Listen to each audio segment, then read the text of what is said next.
Hey artists, welcome to another video.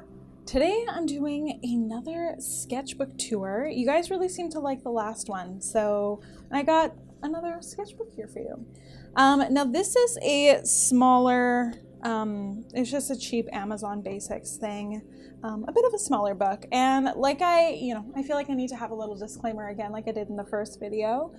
I don't treat I don't treat sketchbooks like they should be in most cases. And so what I end up doing is I keep them more of like a collage rather than an actual sketchbook. I start this one out like a sketchbook, but I am absolutely terrible at keeping up a sketchbook practice. So what I do instead is I end up pasting in paintings that I've created on other surfaces in these books. So it's still a pleasure for me to go through, but yeah, just a little disclaimer. I don't treat them like most people do. But yeah, let's get started. So this one here started with good intentions, and it just made me realize that I don't have enough interest in it, but try as I might, anytime I have tried to keep up a proper sketchbook practice, it doesn't last. But anyways, this is the idea that I had here was from another artist. I'm blanking on her name, unfortunately. I'll find her name and link it down below. But what they did is they had a weekly sketchbook spread, and they focused on botanicals, which I absolutely love. I used to do a lot of botanical studies and nature studies and stuff, and it felt like getting back down to my roots. Pun intended. So I figured, yeah, this might be a great thing for me to start. So I started this one, I believe, last year, 2020, in May.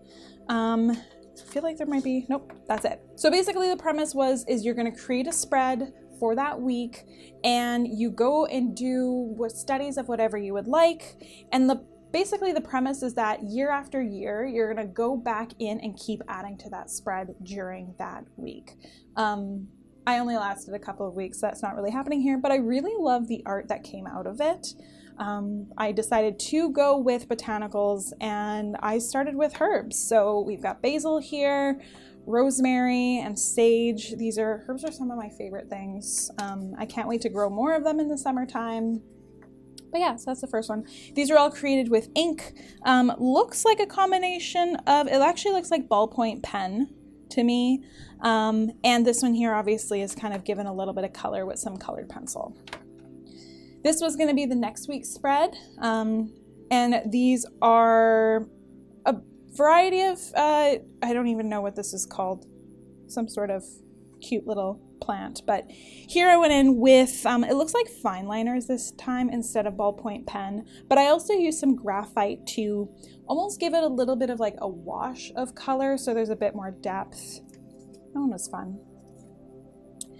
And then moving on through May, I have a little note here, something beautiful, fresh, and very green. And I picked up a piece of vegetation. I was camping at this point. It's early in the season, and I live in Canada, and we froze, but there was nobody else at the campground, so it was beautiful. But yeah, while sitting on the lake shore while I was watching my fiance fish, I picked up this vegetation and did some sketching. So this brings back nice memories of being outside.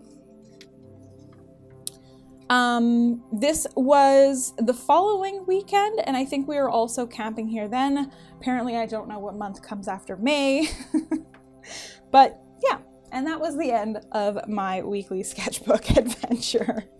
I completely fell off the wagon after this point, so I decided to keep using my sketchbook in the way that I usually do, which is to say, pasting other artwork into it. So now, these pieces might look kind of familiar to you. If you've been following my channel for a little while, I did a challenge in December, I believe it was, December of 2020, where I did 30 paintings in 30 days. And each of those paintings got uploaded in a separate YouTube video where I talked about different things. So if that sounds great to you, go back and find that playlist. I talked about a lot of really interesting artisty things, and it was an absolute pleasure to do. So this was one of the first, a polar bear. This was another one, so barn owl. Obviously I had to paint barn owls. My premise for this was I knew I wanted to do 30 paintings in 30 days, and knowing myself, I knew I had to plan appropriately. So I did a bit of work ahead of time. I picked 10 animals that I was going to be repeating 3 times each. So one of them that you saw here, polar bear, barn owl, and we'll kind of go through the rest of them.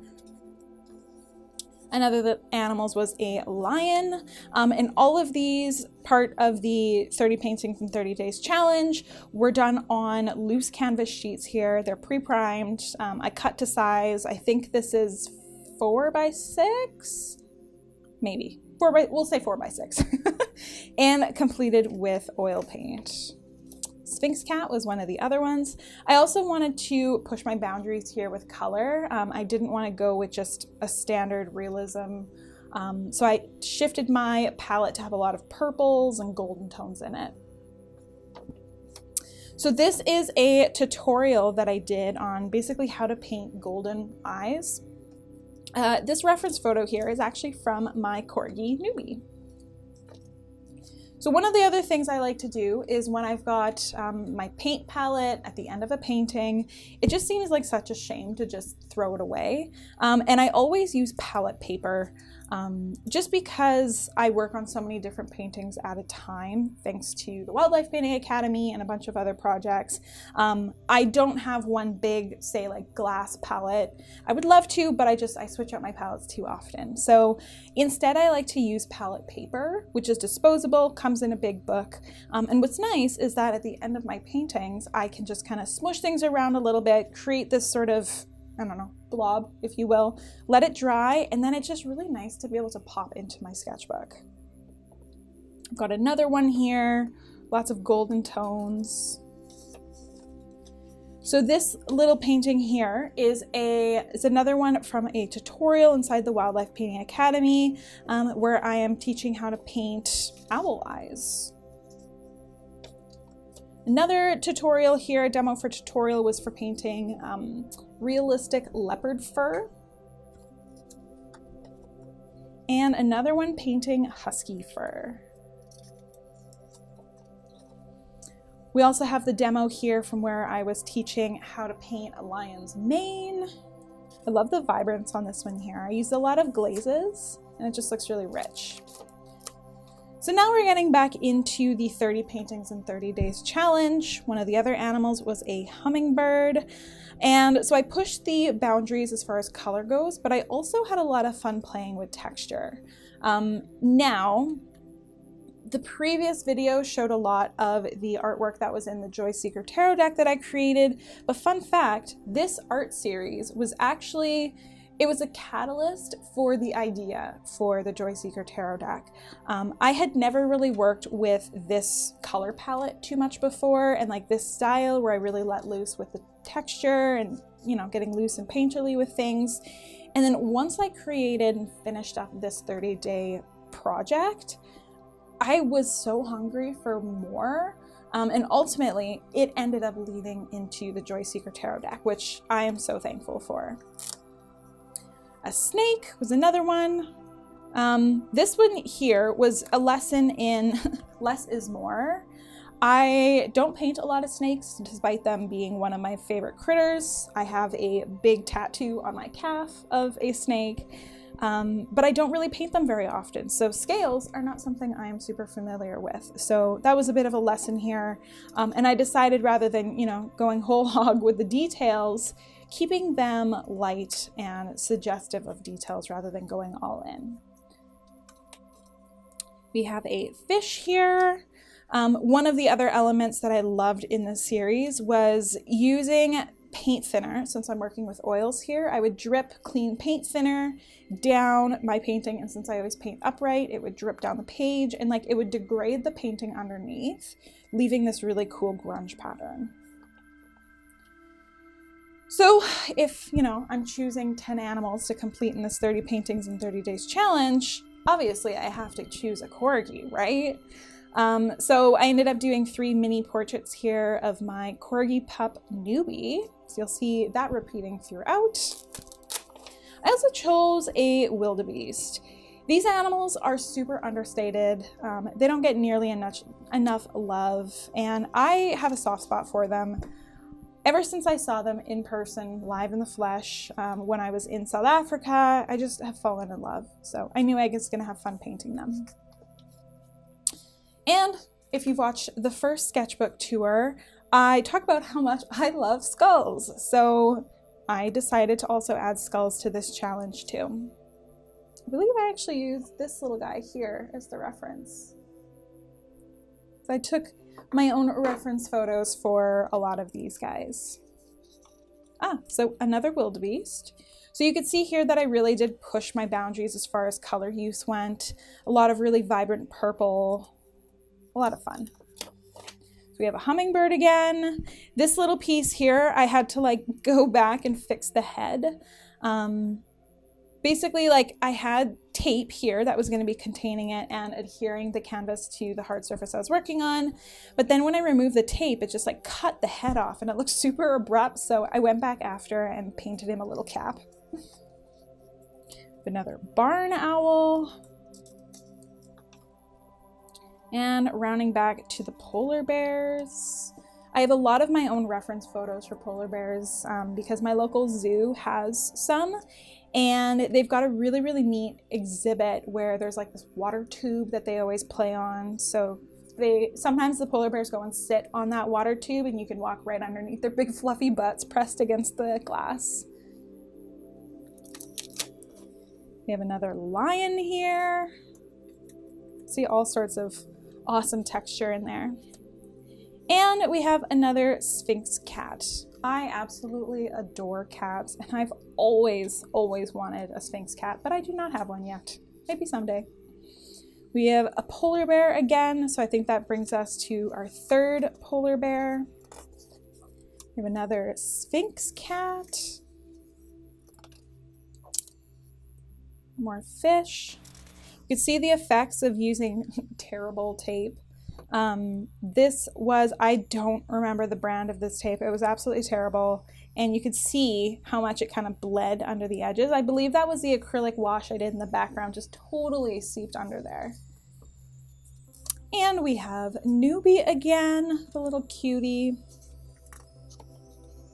And another cat skull. Let's see which angle we can do there. There we go. I have the bottom mandible kicking around somewhere. Another snake. So despite me loving snakes, this experience of painting them makes me realize that my love for snakes does not always extend to my love for painting snakes. Which, you know what, that is totally okay. Another wildebeest. And another majestic lion. I think the hummingbirds in this series might have been some of my favorite ones. I don't really paint a lot of hummingbirds, but they all turned out so well and I really love the way they look. Another snake. And we have another barn owl. So you could look at how nicely that paint, like the paint thinner that I use with oils, degrades that underneath. And especially since the acrylic wash I did in the background, that would be like, that's kind of untouchable. It's not gonna get broken down. So that's where you can see it revealed in these drips. And we have another Newbie portrait. We have another skull. Really love how dynamic this one is, especially with this splash of really saturated purple here. Another fish. The fish were kind of a little along the lines of the snake too, about painting scales, but they also have these really long flowing fins, which felt a lot to me like painting fur and like hair, so that was a pleasure at least. All right, so that might be the end of... That was the end of the 30 paintings in 30 days challenge. Now this sketchbook isn't totally filled up yet, so I'm just gonna keep going until I run out of paintings. But yeah, so this here was another demo that I did for the Wildlife Painting Academy. This is painting realistic Australian shepherd fur, specifically a red merle. So I like this because it shows you different textures, right? So you've got like that pure white fur, you've got that rusty color fur, you've got black markings and silver markings intermixed while still having that long flowing fur. We have another palette here. This was honestly, I wanted to lick this. It just looks like the most delicious chocolate I have ever seen, but it smells terrible like oil paint, so don't lick it. Just observe. I've got one of my all-time favorite color palettes here, which is all purples and pinks, which is a little ironic because I'm not the most girly person in the world, but yet I cannot get enough of these girly color palettes. And we have the last piece in this sketchbook thus far. We still have a lot of pages left to fill, so I'll be able to do another update for us. But this here was another demo piece going into the Wildlife Painting Academy, teaching how to paint gray tabby fur. This one was really fun because I also showed off the magic of using glazes. So the entire underpainting was created basically completely monochromatically, only using ivory black and titanium white, so completely gray tones. And then, as you can see here, there's a lot of, color and vibrance, and there's some warmth to the fur and stuff. And that was all done through the magic of glazes. So that was a really cool demo. Plus, tabby fur is unique to paint. So yeah, this was another fun demo that I was able to do. So that brings us to the end of this sketchbook tour. I hope you enjoyed watching this one. And yeah, if you like what you see, leave a comment. Tell me if you want to see more of these videos or the types of tutorials that you want to see. But yeah, thank you so much for watching, and I will see you in the next video.